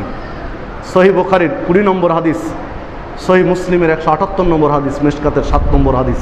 দেখুন, রাসূলকে সবচেয়ে বেশি ভালোবাসতে হবে। সবচেয়ে বেশি ভালোবাসা মানে কি? যখন মুয়াজ্জিন আজানে বলছে আশহাদু আন্না মুহাম্মাদ রাসূলুল্লাহ, তখন বলছি দিয়ে এর নাম কি ভালোবাসা? কোথায় পেলেন এই বিধান? কোন শরীয়তে পেয়েছেন? দলিল নিয়ে আসেন দেখি, এর প্রমাণ নিয়ে আসেন দেখি। এগুলো করা মানে আল্লাহ রাসূলকে উপেক্ষা করা, নিজের উম্মাত এই স্বীকৃতি কেটে দেওয়া, ছিন্ন করে দেওয়া। কারণ এগুলোর কোনো দলিল নেই, প্রমাণ নেই। যে প্রমাণগুলো এসেছে জাল এবং জয়ীফ হাদিস থেকে। যে কথা বলছিলাম, রাসূলকে সবচেয়ে বেশি ভালোবাসি মানে তার বিধানকে মেনে নিয়েছি সবার উপরে প্রাধান্য দিয়ে, এর নাম হলো ভালোবাসা। তার বিধানকে, রাসূলকে সাহাবীরা সবচেয়ে বেশি ভালোবাসতেন। তার বাস্তবতা খেয়েছিলেন, বমি করে ফেলে দিয়েছেন, জানলেন বমি করে ফেলে দিয়েছেন, শুনেছেন তৎক্ষণাৎ মেনে নিয়েছেন। উমর রাদিয়াল্লাহু আনহু একদিন রাসূল সাল্লাল্লাহু আলাইহি ওয়াসাল্লামকে বলছেন, আল্লাহ রাসূল, আমি আপনাকে সবচেয়ে বেশি ভালোবাসি, এই পৃথিবীতে সবচেয়ে বেশি ভালোবাসি আমি আপনাকে, তবে আমার জীবনের চেয়ে নয়। তখন আল্লাহ রাসূল সাল্লাল্লাহু আলাইহি ওয়াসাল্লাম বলছেন, উমর, তুমি এখনো পরিপূর্ণ ঈমানদার নও, এখনো পূর্ণাঙ্গ ঈমানদার হতে পারোনি। তখন উমর রাদিয়াল্লাহু আনহু বলছেন, আল্লাহ রাসূল, তাহলে এখন আমি ঘোষণা দিলাম যে এখন থেকে আমার জীবনের চেয়ে বেশি আপনাকে ভালোবাসি। আপনার জন্য আমার জীবন একবার কেন, যদি 1000 বার দিতে হয় আমি প্রস্তুত। আমার জীবনের কোনো মূল্য নেই এখন আপনার জন্য, আপনি যা বলবেন আমি তাই মেনে নেব। তখন আল্লাহ রাসূল বলছেন, উমর, তুমি এখন পূর্ণ মুমিন, তুমি পূর্ণ মুমিন এখন হলে। হাদিস সহিহ বুখারী, উমরের মর্যাদা অধ্যায় এসেছে। তাহলে দেখুন, উমর মানে কে? যার জন্য আল্লাহ স্পেশাল ভিন্ন প্যাটার্নে জান্নাতে ঘর নির্মাণ করে রেখেছেন। আল্লাহ রাসূল বলছেন, উমর, জান্নাতে আমি গিয়ে একটা ঘর দেখলাম ব্যতিক্রম। জান্নাতের অন্য বিল্ডিংগুলো একরকম আর এটা আলাদা, ওগুলোর চেয়ে অনেক সুন্দর। তাই মনে করলাম এটা কার ঘর, দেখে আসি। কাছে গিয়ে একদম বৃদ্ধা মহিলা পেলাম, অনেক কথা হলো, দিয়ে শুনতে চাইলাম, শেষ পর্যন্ত জানলাম এই ঘরটা আল্লাহ তোমার জন্য রেডি করে রেখেছেন। সুবহানাল্লাহ, আল্লাহু আকবার। ইনি হচ্ছেন উমরে ফারুক রাদিয়াল্লাহু আনহু। হাদিস সহিহ বুখারী, আল্লাহ রাসূল, সহিহ বুখারী হাদিস, আল্লাহ রাসূল বলছেন, উমর, তুমি যে রাস্তায় চলো, মানুষ যে রাস্তায় চলে সব রাস্তায় শয়তান থাকে মানুষকে বিভ্রান্ত করার জন্য, কিন্তু তোমাকে যখন অনেক দূরে দেখে শয়তান, তখন রাস্তা ছেড়ে দেয়। শয়তান তোমাকে দেখে ভয় করে, শয়তান ভাবে আমি উমরকে কি ভুল বুঝাবো, উমর আমাকে ভুল বুঝাবে, হয়তো উমর আমাকে হেদায়েত করে ছেড়ে দিবে। উমর তোমার থেকে আগেই শয়তান পিছনে হটে যায়, তোমার রাস্তায় থাকে না। ইনি হলেন উমর। সম্মানিত উপস্থিতি, দেখুন এই প্রকারের একজন ব্যক্তি, আল্লাহ রাসূল বলছেন তুমি পূর্ণ মুমিন হতে পারোনি, নিজের জীবনের চেয়ে ভালোবাসনি। তাই যখন বললেন নিজের জীবনের চেয়ে ভালোবাসি, তখন বললেন এখন তুমি পূর্ণ মুমিন। কি বোঝা যায় হাদিস দিয়ে? নিজের জীবনের চেয়ে ভালোবাসা মানে মিলাদের মাহফিলে দাঁড়িয়ে যাবেন, এর নাম কি ভালোবাসা? না, ভালোবাসা ওখানেই। টাকনুর নিচে কাপড় পরছিলাম, সারা জিন্দেগি পর্যন্ত পরে এসেছি, আজকে জানলাম আল্লাহ রাসূল বলছেন সহিহ বুখারীর হাদিস, মা আসফালা মিনাল কাবাইন ওয়াল ইজারে ফিন্নার, টাকনুর নিচে যদি কারো কাপড় যায় লোকটি জাহান্নামে জ্বলতে থাকবে। আজকে জানলাম মসজিদ থেকে গিয়ে বের হয়ে আমার প্রথম কাজ খাওয়া নয়, ক্ষুধার যন্ত্রণায় যদি মরেও যায় তখন প্রথম কাজ হবে ওই প্যান্টটা ছোট করে নাও। এর নাম হলো রাসূলকে জীবনের চেয়ে বেশি ভালোবাসা। যদি এই কাজ করতে পারি তাহলে, সম্মানিত উপস্থিতি, শুধু এটা নয়, সুদ খাচ্ছিলাম, প্রথম কাজ হবে মসজিদ থেকে বেরিয়ে যে সুদগুলো এখন ছেড়ে দেবো, শুধু মূল টাকা ফিরিয়ে নেব, যত দ্রুত সম্ভব এই পথ থেকে বেরিয়ে আসবো। তার নাম হলো ভালোবাসা। এইভাবে সাহাবায়ে কেরাম বা অন্যরা ভালোবেসেছেন। আপনি আমি কি পেরেছি? কতটুকু পেরেছি? আমাদের ভালোবাসা হচ্ছে সুবিধাবাদ জিন্দাবাদ। যেখানে সুবিধা আছে ভালোবাসা প্রকাশ করি, সুবিধা নাই এড়িয়ে চলি। এড়িয়ে তো শুধু চলা নয়, উল্টো যুক্তি পেশ করি, আমার কাজের সপক্ষে উল্টো যুক্তি পেশ করি এর সপক্ষে, ওটাকে ঠিকানোর জন্য। ধরুন আমি একজন জর্দাখোর, যদি বলা হচ্ছে জর্দা খাওয়া তো শরীয়তে হারাম নিষেধ, তখন এটা যুক্তি দিয়ে পেশ করি যে জর্দা খাওয়া কেন নিষেধ। তাহলে ভাত প্রতিদিন খাও, ভাতও তো নেশা, অনেকে চা প্রতিদিন খায়, চা নেশা, মানে ওই হারাম খাদ্যটাও খাবে, তার জন্য যুক্তি পেশ করছে। কী দিয়ে বুঝাবেন? আবার উনি জায়গা বিশেষ হচ্ছেন আল্লাহ রাসূলের সবচেয়ে বড় ভক্ত, ওর চেয়ে ভক্ত পৃথিবীতে আর নেই, জায়গাতে দেখাবেন। এসব লৌকিকতা ছেড়ে দিতে হবে আপনাকে আমাকে, ভক্তি দেখাতে হবে ইবাদত দিয়ে, আমল দিয়ে। আল্লাহ রাসূল আপনাকে ভালোবাসি, ইবাদত আমল রাসূলের বিধান শরীয়ত দিয়ে প্রমাণ করতে হবে তাকে সবচেয়ে বেশি ভালোবাসে। এই পৃথিবীতে রাসূল মুহাম্মদ সাল্লাল্লাহু আলাইহি ওয়াসাল্লামের চেয়ে ভদ্র, সভ্য, নম্র, এত স্পষ্টভাষী সুন্দর শরীয়ত নিয়ে আসা ব্যক্তি আর পৃথিবীতে আর কেউ নেই, তিনি হলেন মুহাম্মদ সাল্লাল্লাহু আলাইহি ওয়াসাল্লাম। তৎকালীন পরাশক্তি বিশ্ব নেতা রোম সম্রাটের কাছে আল্লাহ রাসূল পত্র দিয়েছেন যে ইসলাম কবুল করুন, আল্লাহ মর্যাদা বাড়িয়ে দিবেন। রোম সম্রাট ভাবলেন এত বড় স্পর্ধা কার, যে একটা ছোট্ট রাষ্ট্রে মদিনার রাষ্ট্রপতি, যার নুন আনতে পন্থা ফুরায়, এক সন্ধ্যা খাবার জুটে তো আর এক সন্ধ্যা জুটে না। আয়েশা সিদ্দিকা রাদিয়াল্লাহু আনহা বলছেন, আমার বিয়ের পর থেকে রাসূলের মৃত্যু পর্যন্ত 3 সন্ধ্যা পেট পুরে খেয়েছি, এই রকম কোনোদিন পার হয়নি। হাদিস সহিহ বুখারী। আয়েশা বলছেন যে পরস্পর 2 দিন 3 সন্ধ্যা পেট পুরে খেয়েছি, আমার বিয়ে থেকে রাসূলের মৃত্যু পর্যন্ত এই রকম কোনো দিন আমার জানা নেই। আয়েশা বলছেন, হাদিস সহিহ বুখারী। তো এই রকম একটা ভুখা নাঙ্গা রাষ্ট্রের প্রেসিডেন্ট, তৎকালীন পরাশক্তি বিশ্ব নেতা রোম সম্রাটকে পত্র দিচ্ছেন, আপনি ইসলাম কবুল করুন, আল্লাহ মর্যাদা বাড়িয়ে দেবেন। খুঁজতে জানতে চাইলেন যে লোকটার শক্তির উৎস কোথায়, এত বড় সাহস করে আমাকে পত্র দিয়েছেন, তাহলে জানা দরকার।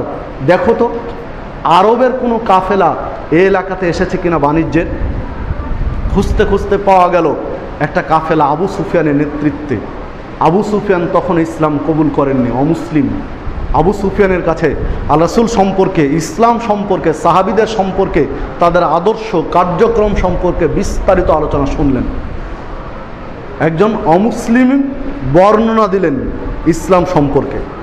তার বর্ণনা শুনে এবার বলছেন, ইনকানা মা তাকুলু হাক্কান, তুমি যে তথ্য আমার কাছে বললে এটা যদি হক হয়ে থাকে, সত্য তথ্য যদি তুমি দিয়ে থাকো, ফাসায়ামলিকু মাউদিয়া কদামাইয়া হাতাইন, তাহলে মক্কা মদিনা ভাবছো।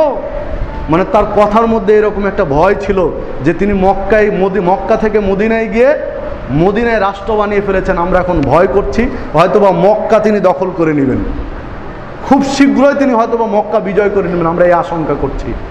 তখন এই কথার প্রেক্ষিতে বলছেন রোম সম্রাট, খ্রিস্টান সম্রাট বলছেন যে তুমি মক্কা নিয়ে ভয় করছো, যদি তোমার তথ্য সত্য হয়ে থাকে, ফাসায়ামলিকু মাউদিয়া হাতাইন, তাহলে অদূর ভবিষ্যতে অচিরেই আমি যে রাষ্ট্রে এই রোম সম্রাটের যে সিংহাসন, এই সিংহাসন পর্যন্ত রাসূল মুহাম্মদের পায়ের নিচে চলে যাবে, কেউ ঠেকাতে পারবে না।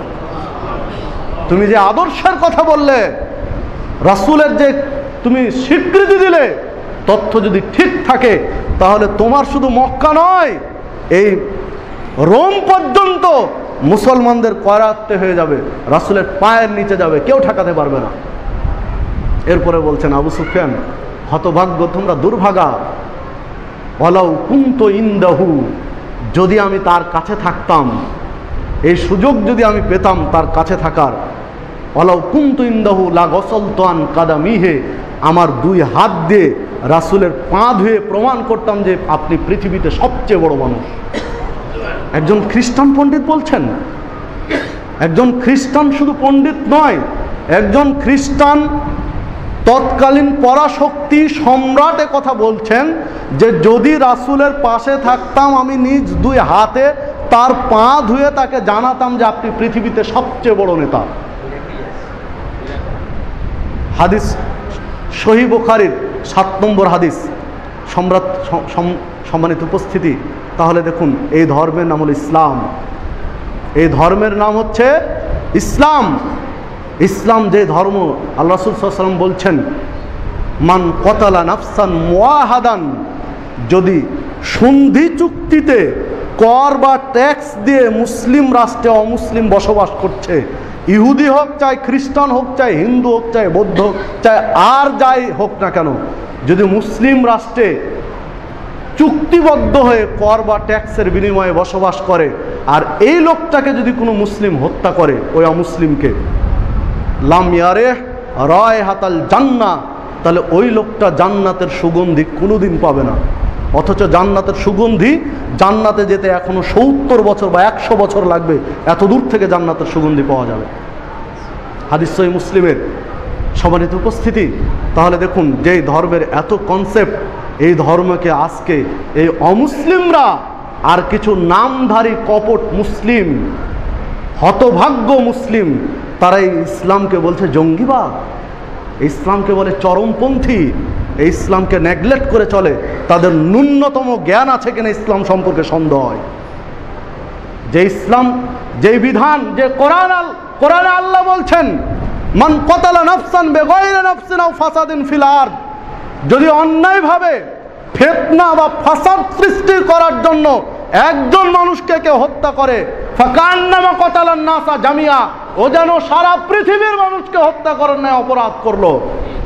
সারা পৃথিবীর মানুষকে হত্যা করলে যে অপরাধ হয়, একজন মানুষকে অন্যায়ভাবে ফিতনা ফাসাদের জন্য হত্যা করলে সমান পাপ হয় বলে আল্লাহ উল্লেখ করছেন সূরা মায়েদা 32 নম্বর আয়াত। আল্লাহ রাসূল বলছেন লা কাতলু মুমিনিন আযামু ইনদাল্লাহ মিন যাওয়ালিদ দুনিয়া, একজন মুসলিমকে, মুমিনকে হত্যা করা অন্যায়ভাবে আল্লাহর নিকটে দুনিয়া ধ্বংস করলে যে পাপ হবে, তার চেয়ে বড় পাপ একজন মানুষকে হত্যা করা। হাদিস সহিহ নাসাইয়ের মধ্যে। সম্মানিত উপস্থিতি, এত সুন্দর, এত শক্ত ওপেন কথা বলার পরেও ইসলামকে আমরা বলি জঙ্গিবাদ, ইসলামকে আমরা নেগলেক্ট করি। ইসলাম সম্পর্কে জ্ঞান অর্জন করুন, তারপরে মন্তব্য করুন। যারা এই মন্তব্য করছে দূর অতীতে আগে করেছে, কদিন আগেও যারা করেছে, আজকে তারা কি করছে মুসলমানদের মধ্যে? রোহিঙ্গাদের অবস্থা আমরা দেখতে পাই না? যদি একজন মুসলিম, কোন মুসলিম রাষ্ট্রে অমুসলিমরা নির্যাতিত হয় 2, 4, 5, 10 জন, সারা পৃথিবীর অমুসলিম নেতারা হইচই ফেলে দেয় সারা বিশ্বে। আর পাখির মতো হত্যা করছে প্রতিদিনে, গরু ছাগলের মতো জবাই করছে, মানুষকে বন্দি করে। রানী ইসাবেলা এবং রড্রিক স্পেনে যে মানুষকে মসজিদের মধ্যে জমা করে বাহির থেকে তালা লাগিয়ে আগুন ধরিয়ে পুড়িয়ে মেরেছিল, পৃথিবীর ইতিহাসে এত বর্বর ইতিহাস আর পাওয়া যায় না। সেই বর্বরতাকে হার মানিয়েছে গত 17 তারিখে রোহিঙ্গারা মিয়ানমারে, যারা দাবি করে আমরা শান্তিতে নোবেল পুরস্কার। কোথায় তোমাদের নোবেল পুরস্কার? তুমি শান্তিতে নোবেল নিয়েছো, জাতির কাছে তোমাকে ক্ষমা চাইতে হবে। যদি আজকের হয়, কিয়ামতের দিনের জবাব তোমাকে দিতে হবে। কেন তুমি আজকে মুখে কুলু পেটে বসে আছো? কেন তোমার মুখে জবাব নেই? কেন তুমি কথা বলতে পারো না? তুমি শান্তিতে নোবেল দেখে কি বুঝাতে যাও জাতিকে? আজকে রোহিঙ্গাদেরকে গত 17 তারিখে 2টি বাড়িতে চাক্ষুষ ওখান থেকে পালিয়ে আসা একজন যুবক সাক্ষাৎকার দিচ্ছে, পত্রিকার রিপোর্ট যেগুলি, যে 2 বাড়িতে শত শত মুসলিমকে জমা করে বাহির থেকে আগুন লাগিয়ে পুড়িয়ে হত্যা করা হয়েছে। এ তো গত 17 তারিখের রিপোর্ট। মুসলমানদেরকে এভাবে নির্বিচারে গুলি করে, নির্বিচারে পাখির মতো হত্যা করা হচ্ছে, পুড়িয়ে দেওয়া হচ্ছে, অথচ অমুসলিম বিশ্বের নেতারা মুখ খুলে না, চুপ করে বসে আছে। আফসোস, কিছু মুসলিম নেতারাও এখনো চুপ করে বসে আছে, কোনো মুখ খুলতে পারে না। যারা দায়িত্বে রয়েছেন, বড় বড় পদে রয়েছেন, যাদের কথা বললে কাজ হবে, তারা কেন বসে আছেন? আপনারা কথা বলেন। তারা মানুষ তো, তারা মুসলমান হয়ে রোহিঙ্গাদের মিয়ানমারে বসবাস করছে, এটাই কি তাদের অপরাধ? তারা কি পৈতৃক সূত্রে মিয়ানমারের অধিবাসী নয়? কেন এ অবিচার? কেন এখনো চুপ করে আছেন? কথা বলুন তাদের সম্পর্কে।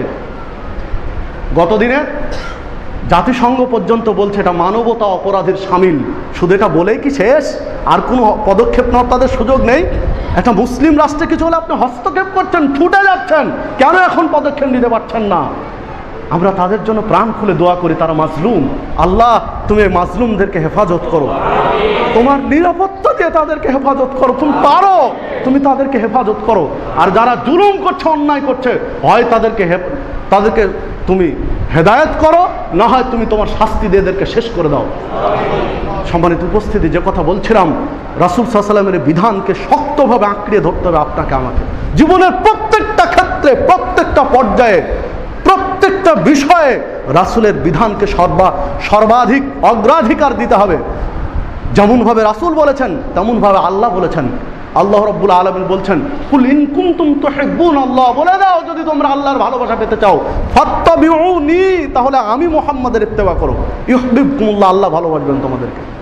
আল্লাহর ভালোবাসা পেতে চাইলে রাসূলকে ভালোবাসতে হবে। দেখুন রাসূল বলছেন, আল্লাহ রাব্বুল আলামিন বলছেন, মান ইউতিউর রাসূলা ফাকাদ আতা আল্লাহ, কেউ যদি রাসূলের আনুগত্য করে সে আল্লাহর আনুগত্য করে। সূরা নিসা 80 নম্বর আয়াত। আল্লাহ রাসূল সাল্লাল্লাহু আলাইহি ওয়াসাল্লাম বলছেন, মান আতা মুহাম্মাদান ফাকাদ আতা আল্লাহ, কেউ মুহাম্মাদের আনুগত্য করলে সে আল্লাহর আনুগত্য করবে। ওমান আসা মুহাম্মাদান ফাকাদ আসা আল্লাহ, আর কেউ যদি মুহাম্মাদের নাফরমানি করে সে আল্লাহর নাফরমানি করবে। ওমা মুহাম্মাদুন ফারুকুম বাইনান নাস, মুহাম্মদ হচ্ছে মানুষের মধ্যে পার্থক্যকারী, কে হকপন্থী আর কে বাতিলপন্থী, কে হেদায়েতের পথে কে ভ্রষ্টের পথে, এই পার্থক্য করবে মুহাম্মদ সাল্লাল্লাহু আলাইহি সাল্লাম। সহিহ বুখারী 7280 নম্বর হাদিস। সম্মানিত উপস্থিতি, যেইভাবে আল্লাহ বললেন রাসূলের আনুগত্য করতে, সেইভাবে রাসূল মুহাম্মদ সাল্লাল্লাহু আলাইহি সাল্লাম বললেন রাসূলের আনুগত্য করতে। আল্লাহ এবং রাসূলের আনুগত্য করতে আল্লাহ বলছেন, রাসূল বলছেন। এবার আসে, এই পৃথিবীতে 4 জন ব্যক্তিকে আমরা শ্রেষ্ঠ ইমাম বলে থাকি, যেমন ইমাম আবু হানিফা রহিমাহুল্লাহ। ইমাম আবু হানিফা রহিমাহুল্লাহ তার জীবনের শেষ পর্যায়ের একটা বাক্য, ইদা সহাল হাদিস ফাহুয়া মাযহাবি, যখন কোনো সহি হাদিস পাবে তখন সেটাই আমার মাযহাব, সেটাই আমার পথ, সহি হাদিসটাই আমার পথ। কি চমৎকার একটা কথা! এ সকল ব্যক্তিকে আল্লাহ ক্ষমা করবেন, তার এগুলো ওসিলা, যার অনুসারীরা আজকে তাকে কলঙ্কিত করছে। তিনি যে কথাটা বলছেন সহি হাদিস বলছেন, শুধু হাদিস বলেননি। ইমাম আবু হানিফা শুধু বলেননি যে যখন হাদিস পাবে আমার কথা বাদ দিয়ে হাদিস মানে, কথা বলছেন না, বলছে এই যা সহাল হাদিস, যখন সহি হাদিস পাবে তখন ধরবে এটা আমার মাযহাব। তাহলে ইমাম আবু হানিফা পৃথিবীতে তার অনুসারীদেরকে বলে যাচ্ছেন যে কোরআন এবং সহি হাদিসকে মেনে নাও। যে আলোচনাটি তুলে ধরেছেন একজন হানাফি রাইটার, হানাফি লেখক আব্দুল ওয়াহাব সারানি, তার মিজানুল কুবরা প্রথম খণ্ডে 30 নম্বর পৃষ্ঠায় আলোচনা নিয়ে এসেছেন। দেখুন, আরেকজন ইমাম, ইমাম শাফি রাহিমাহুল্লাহ, তিনি তার ছাত্রদেরকে বলছেন, ইদা রাআইতা কালামি ইউখালিফুল হাদিস, যদি আমার কোনো কথা হাদিসের বিপরীত পাও, ফামালু বিল হাদিস, তাহলে তোমরা হাদিসকে আমল করো। ওয়াদরিবু বিকালামিল হায়েত, আর আমার কথাটা দেওয়ালে ছুঁড়ে নিক্ষেপ করে চুরমার করে দাও। এর চেয়ে কি চাইবেন? তারা আসলে বড় মানুষ, তারা একজন দ্বীনের খাদেম, তার প্রমাণ এগুলো যে তিনি তার অনুসারীদেরকে বলে যাচ্ছেন হাদিসের বিপরীত যদি আমার কথা হয় তাহলে তোমরা হাদিস মানো, কথা ছুঁড়ে ফেলে দাও দেওয়ালে, কোনো মূল্য নেই, ডাস্টবিনে নিক্ষেপ করো, হাদিসকে অনুসরণ করো। দেখুন যে আলোচনা, এটিও একজন হানাফি রাইটার আলোচনা করছেন, আব্দুল শাহ ওয়ালিউল্লাহ মুহাদ্দিস দেহলভী, তার ইকদুল জিদ ফি আহকামিল ইজতিহাদ ওয়াত তাকলিদ গ্রন্থের 27 নম্বর পৃষ্ঠায়। দেখুন আরেকজন ইমাম, ইমাম মালিক রাহিমাহুল্লাহ, ইমাম আহমদ ইবনে হাম্বল রাহিমাহুল্লাহ একই কথা বলছেন, যদি কথা হাদিসের বিপরীত হয় আমাদের কথা বাদ দিয়ে রাসূলের হাদিসকে প্রাধান্য দাও। ইকদুল জিদ ফি আহকামিল ইজতিহাদ ওয়াত তাকলিদ গ্রন্থের 28 নম্বর পৃষ্ঠায়। তাহলে 4 ইমাম একই কথা বলছেন, যা আল্লাহ বলেছেন, যা রাসূল বলেছেন, 4 ইমাম একই কথা বলে গেলেন, কোরআন এবং সহিহ হাদিসকে আঁকড়িয়ে ধরা। তাহলে কেন এত ডিভাইডেড, কেন এত দ্বিমত? যদি ইমামদের কথাও মানি তবু কোরআন এবং সুন্নাহকে আঁকড়ে ধরতে হবে, বিকল্প রাস্তা নেই। তাই আসুন, আমরা যদি জান্নাত পেতে চাই, মুক্তি পেতে চাই, নাজাত পেতে চাই, তাহলে নিজেদের জিদ, অহংকার, গোলামি সব বাদ দিয়ে কোরআন এবং সুন্নাহর কাছে আত্মসমর্পণ করি। অনেকেই বলে থাকি যে বাদ দাও, বাপ দাদা যা করেছে তাই করব। আল্লাহ রাব্বুল আলামিন বলছেন, ওয়াইদা কিলা লাহুম তাবিউ মা আনজালাল্লাহ, যখন তাদেরকে বলা হয় যে আল্লাহর বিধানের দিকে ফিরে আসো, তখন বলে ক্বালু বাল নাত্তাবিউ মা ওয়াজাদনা আলাইহি আবানা, বাদ দাও, পূর্বপুরুষ যা করেছে তাই করব। আওয়ালাউ কানা শায়াতান ইয়াদউহুম ইলা আযাবিস সাঈদ, অথচ তারা জানে না যে এই কথার দ্বারা তাদেরকে শয়তান জাহান্নামের দিকে ডাকছে। সূরা লোকমান 21 নম্বর আয়াত। ইসলামী শরীয়ত জানার পরে যারা বলবে বাদ দাও, পূর্বপুরুষ যা করেছে তাই করব, আল্লাহ বলছেন এই কথা বলিয়ে নিয়ে শয়তান জাহান্নামের দিকে তাদেরকে ডাকছে। আপনি এখন সিদ্ধান্ত নেন, এগুলো বলে হক কথা বাদ দিয়ে জাহান্নামের রাস্তায় যাবেন না ছেড়ে দিয়ে আল্লাহর পথে আসবেন, সিদ্ধান্ত আপনার। দেখুন আজকের সর্বশেষ বাক্য যেটি বলতে চাই, সূরা রদ 11 নম্বর আয়াত। আল্লাহ রাব্বুল আলামিন বলছেন যে তোমরা যতক্ষণ নিজেরা পরিবর্তন হওয়ার চেষ্টা না করবে ততক্ষণ আমি আল্লাহ তোমাদেরকে পরিবর্তন করে দিব না। তোমরা নিজেরা যদি পরিবর্তন হওয়ার চেষ্টা করো আমি বাকিটি করে দেব, যেখানে ঠেকে যাব আমি পার করে দেব। সূরা রদ 11 নম্বর আয়াত। তাহলে আসুন আমরা একটু পরিবর্তন হওয়ার চেষ্টা করি, আমাদের ভুল ত্রুটিগুলো ছেড়ে দিয়ে সঠিকটা গ্রহণ করে সমাজটা সংস্কার করার চেষ্টা করি। যদি আমরা চেষ্টা করি আল্লাহ বলছেন আমি বাকিটা করে দেব, আর নিজেরা চেষ্টা না করলে আল্লাহ নিজ হাতে করে দিবেন না। এই সমাজ পরিবর্তন করার জন্য, সংস্কার করার জন্য মাটি ফেড়ে কোনো জাতি আসবে না, আকাশ থেকে ফেরেশতাও আসবে না, আপনাকে আমাকে চেষ্টা করতে হবে। চেষ্টা করলে বাকিটুকু আল্লাহ করে দেবেন। তাই আসুন আমরা সকলে আন্তরিকতার সাথে কোরআন এবং সুন্নাহ নিজেরা আমল করি, অন্যকে আমল করার জন্য উদ্বুদ্ধ করি, বুঝিয়ে বলি। এমনভাবে নয় যে একদিন বললাম ও আর কাছে আসলো না, এইভাবে নয়, এমনভাবে উপস্থাপন করি যে সে যেন আমাকে মূল্যায়ন করে, আমার কথা গ্রহণ করে, সেভাবে চমৎকারভাবে তার কাছে উপস্থাপন করি। আল্লাহ রাব্বুল আলামিন আমাদের সেই তৌফিক দান করুন। আকুলু কাওলা হাযা আস্তাগফিরুল্লাহ লাকুম ওয়া লিসাইরিল মুসলিমিন।